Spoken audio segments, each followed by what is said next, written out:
السلام علیکم ناظرین، اس ایپیسوڈ کے شروعات میں ہم دیکھتے ہیں قبرستان میں علی بے ایرین اور باقی شہداء کی قبروں کے پاس دعا مانگ رہے ہوتے ہیں۔ الپرین ان کے پاس آ کر کہتا ہے شہداء کے خاندانوں کو خبر دینے کے لیے اکنجی چلے گئے ہیں سردار۔ علی بے کہتے ہیں کتنا کٹھن ہے یہ فریضہ، کتنا مشکل ہے۔ اگر ان کے زبانوں کو 40 بار آگ سے داغا جاتا تو بھی ان کی جان اتنی نہ جلتی۔ علاقے بدلتے ہیں، قبیلے بدلتے ہیں، شہر بدلتے ہیں، لیکن درد تو درد ہی رہتا ہے۔ جو آگ ایدرنی کے دل میں لگتی ہے وہی آگ کوہ ٹورس کے دل میں بھی پڑتی ہے۔ کبھی ماشکا کے ایرین کی نم آنکھوں والی ماں کی آنکھ سے آنسو بن کر ٹپکتی ہے یہ آگ، کبھی کرکوک کے صالح کے باپ کے بالوں میں سفیدی بن کر گرتی ہے یہ آگ، کبھی کوتاہیا کے عبداللہ بورا کے بھائی کی زبان پر فریاد بن کر گرتی ہے۔ اب تمہارے دلوں میں ان کے گیت اور تمہاری زبانوں پر ان کا نام زندہ رہے گا۔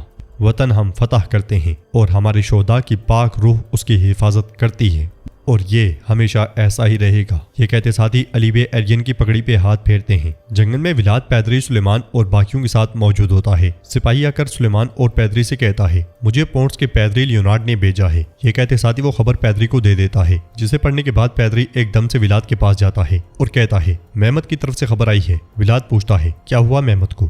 تو پیدری کہتا ہے محمد نے کومینوس کی جان بخش دی ہے۔ ولاد پوچھتا ہے مگر کیسے؟ تو پیدری اسے خط دیتے ہوئے کہتا ہے اس نے اسے توقات کے قید خانے میں بھیج دیا ہے۔ خبر پڑھنے کے بعد ولاد کہتا ہے وہ چاہتا ہے کہ میں اسے لے لوں۔ سلیمان پوچھتا ہے ہم کیا کریں گے؟ پیدری کہتا ہے جو کرنا ہے وہ ظاہر ہے، میں شہنشاہ کے لیے جیا ہوں اور شہنشاہ کے لیے ہی مروں گا، میں جا کر انہیں بچاؤں گا۔ ولاد کہتا ہے آئیے میرے سلطان کو وہ دیں جو وہ چاہتا ہے۔ پیدری پوچھتا ہے ولاد اس کام میں تمہارا کیا فائدہ ہے؟ ہمیں اگر ساتھ چلنا ہے تو مجھے تمہارے منصوبے جاننے ہوں گے۔ ولاد کہتا ہے آپ کا معزز شہنشاہ زندہ ہے کیونکہ محمد ایسا چاہتا ہے، مجھے یقین نہیں ہے کہ تم میرے ساتھ اتحاد کر رہے ہو یا نہیں۔ پیدری اس سے کہتا ہے اور اگر اس نے اپنا منہ کھولا تو تمہاری ولادیت کی کرسی اور تمہارا سر دونوں گر جائیں گے۔ ولاد کہتا ہے ہماری پیشانی پر جو لکھا ہے وہ سب جانتے ہیں۔ سلیمان کہتا ہے میں بھی آپ کے ساتھ چلتا ہوں۔ یازتورا قلعے کی جانب جاتے ہوئے میرے پیچھے 5000 سورما تھے، وہ میری خبر کے انتظار میں ہیں۔ اگر ہم انہیں بھی ساتھ ملا لیں تو ہمارا کام آسان ہو جائے گا ولاد تیپش۔ مگر ولاد اس سے کہتا ہے تم نہیں آؤ گے۔ سلیمان کچھ کہنے ہی لگتا ہے کہ ولاد اس سے کہتا ہے شہزادہ بایزید موت کی طرح تمہارے پیچھے ہے، تمہارا آنا بھاری پڑ سکتا ہے، تم نہیں آ رہے میرے بچے۔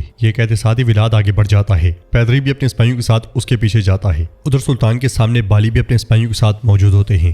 بہت سے لکھاری بیٹھے لکھ رہے ہوتے ہیں۔ سلطان فرمان لکھواتے ہوئے کہتے ہیں یہ فتح نامہ بادشاہ پناہ سلطان الغزاہ ابو الفتح غازی اور مظفر سلطان محمد خان بن مراد خان حضرت کی لطف و عنایت سے لکھا گیا ہے۔ حق تعالیٰ کی نصرت اور سید المرسلین صلی اللہ علیہ وسلم کی روحانیت کے ساتھ ہمارے ٹوٹے ہوئے دلوں کو قوت اور ہمارے قدموں کو ثابت رکھا اور کتنے ہی مشکل راستوں کو آسان کر دیا۔ ساتھ ساتھ سلطان ان مشکلات کو یاد کرتے ہیں جو طرابزون کی فتح میں پیش آئی ہیں، کیسے پہاڑیوں سے گرتے ہوئے بہت سے جانباز شہید ہوئے۔ وہ مزید کہتے ہیں بحر سیاہ کے ساحل پر جو عرصے دراز سے اپنی حد سے بڑھ کر ہمارے ملک سے چھیڑ چھاڑ کر رہا تھا، جو بازنطین باقیات میں شمار ہوتا تھا اور خود کو حکمران سمجھنے والا کومینوس نسل کا طرابزون کا شہنشاہ برسوں سے ہماری ریاست کے خلاف طغیان اور سازش میں تھا۔ ساتھ ہی وہ لمحات دکھائے جاتے ہیں جب کومینوس سلطان کے خلاف چالیں چل رہا تھا اور اس نے اسفند یاروغلو کو بھی اپنے ساتھ ملا لیا تھا۔ سلطان مزید لکھواتے ہیں اس فساد کے خاتمے کے لیے ہماری افواج ہمایوں نے بحر اسود کے پہاڑوں کو عبور کر کے وادیوں کی دھند کو چیرتے ہوئے طرابزون کے پانیوں تک پہنچ گئیں۔ 3 دن اور 3 راتیں فصیلوں کے اوپر سے بارش کی طرح تیر برسے۔ ساتھ ہی وہ لمحہ دکھایا جاتا ہے جب قلعے کو فتح کرنے کے لیے بہت سی جانیں قربان کی گئی تھیں۔ سلطان مزید لکھواتے ہیں پہاڑیوں سے چلائی گئی شاہی توپوں نے قلعے کے پتھروں کو صبح کے قہر کی طرح ٹکڑے ٹکڑے کر دیا۔ شاہی توپ کے گولے دکھائے جاتے ہیں۔ سلطان لکھواتے ہیں پھر اس کے بعد ہمارے جہانگیر تغ اور سورہ فتح سے مزین ہمارے جھنڈے آگے بڑھے اور حملے کا حکم دیا گیا۔ ہمارے بہادر خون میں لت پت ہو کر شہید ہوئے اور برجوں پر پرچم لہرا دیے۔ ایرین کی شہادت دکھائی جاتی ہے جس نے جھنڈا لہرا دیا تھا۔ سلطان لکھواتے ہیں اسی لمحے کفار کا دل دہل گیا۔ شام ہونے سے پہلے ہی قلعے کے دروازے توڑ دیے گئے اور یوں طرابزون شہر حسن حلول کے ساتھ آل عثمان کی ملکیت میں شامل ہو گیا۔ والسلام۔ یہ فتح نامے فوراً دیار اسلام میں ترک علاقوں میں کرمان اوغلو ابراہیم صاحب کو، رومیلیا کے شہزادوں کو اور یورپی بادشاہوں تک پہنچا دو۔ فرمان تیروں کے ساتھ لپیٹ کے بالی بے اور ان کے ساتھیوں کے ہاتھوں میں تھما دیے جاتے ہیں۔